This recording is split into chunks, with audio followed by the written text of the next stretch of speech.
The National Electrical Code, specifically Section 406.8d, addresses the protection of floor receptacles.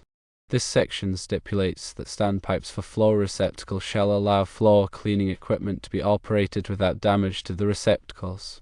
While the code mentions standpipes, the specific design or detailed characteristics of what constitutes a standpipe are not explicitly defined within this particular section, nor in the provided document.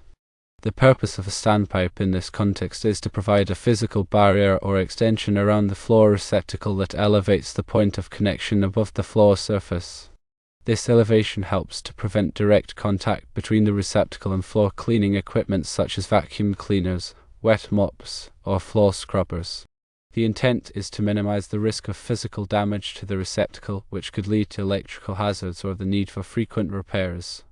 Without a standpipe or similar protective measure, floor receptacles are vulnerable to impacts, moisture, and debris, all of which can compromise their integrity and safety.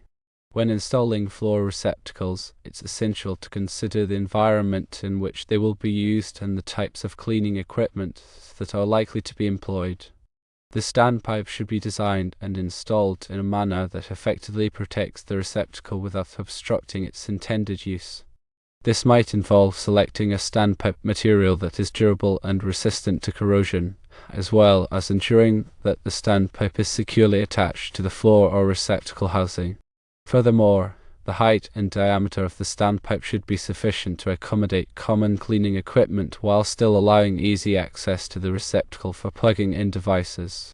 In the absence of a precise definition in the code, the interpretation of what constitutes an acceptable standpipe may vary depending on local jurisdictions and the specific requirements of the installation. It is therefore advisable to consult with local electrical inspectors or qualified electrical engineers to ensure compliance with all applicable codes and standards. The selection and installation of floor receptacles and their associated protective measures should always prioritize safety and functionality, taking into account the potential hazards associated with the environment in which they will be used. The goal is to provide a reliable and safe electrical connection point while minimizing the risk of damage or injury.